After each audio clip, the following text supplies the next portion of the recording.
The characters were kissing now. Could love really make the world stop?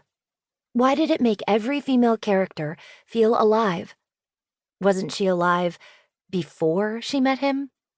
Or was she in some zombie-like comatose state? How did love change that?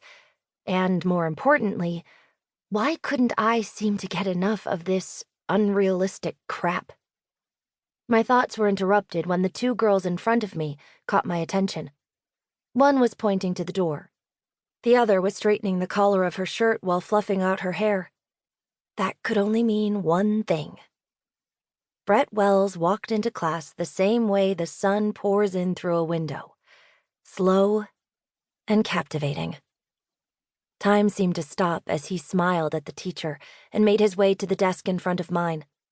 I glanced at the clock to make sure it hadn't, just in case. I had to give it to the guy.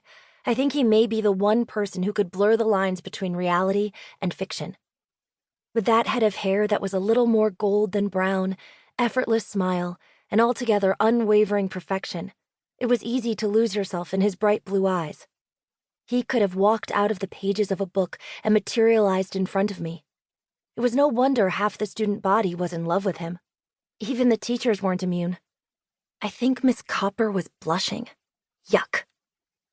Adding to his mystique was the fact that his parents were considered some of the most generous in our entire school. Before junior year ended, rumors started circulating that his family was going to donate thousands of dollars to redo the football field. They were really well off. Why? I didn't have a clue. But when the school term started a few weeks ago, the goalposts were sparkling, the paint on the field was still fresh, and the bleachers were no longer covered in rust and multicolored gum. The Wellses came through. Now I was eyeing the navy blue varsity jacket hanging off the back of his chair. It was like a flag, announcing who he was. Brett Wells, captain of the football team. Not that I knew anything about him other than the whispers I heard or the checks his parents liked to write. But part of me wondered if he was as nice as everyone said, or if his relationship history really was non-existent. I mean, with a face like that? Doubtful. "Becca Hart?" Miss Copper asked, pulling me out of my thoughts. "Care to answer my question once you're done with your daydream?" I felt my neck warm first, then my cheeks. A second later, it reached my toes. "What was the question?" I managed to choke out. "I asked you to define the concept of star-crossed lovers." I flipped through the pages of my notebook to yesterday's lesson. "Star-crossed lovers are two people whose love is doomed," I read aloud. "There are so many forces working against them that not even the stars can keep them together." Satisfied, Miss Copper wrote my answer on the blackboard, the scratchy noise of chalk filling the silence that settled over the classroom. When she finally turned back around, my heart rate had returned to normal.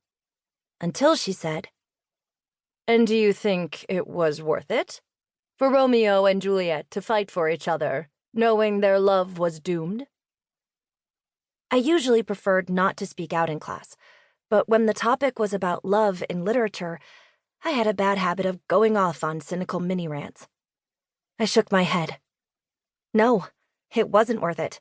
Falling in love destroyed both of their lives. What is the point of loving someone when you're certain you can't be together? I tapped my pencil against my desk, ignoring the students who turned to stare at me. I knew the expressions on their faces all too well. I was used to it by now. They were the same raised eyebrows my mom and best friend gave me, only I didn't want their pity or reassurance because my mind was made up. No room for negotiation here. Love was destructive, dangerous. It was safer on pages, and these books were enough of an experience for me. I mean, look at Romeo and Juliet.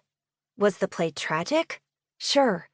But did I have to worry about a century-long feud coming between me and the non-existent man I loved? Definitely not. When Brett turned to glance at me over his shoulder, those thick eyebrows drawn together, I looked down at my notebook. Numbers filled the back cover, scrawled down in yellow highlighter, blue pen, pencil, whatever I had on hand. It was a countdown.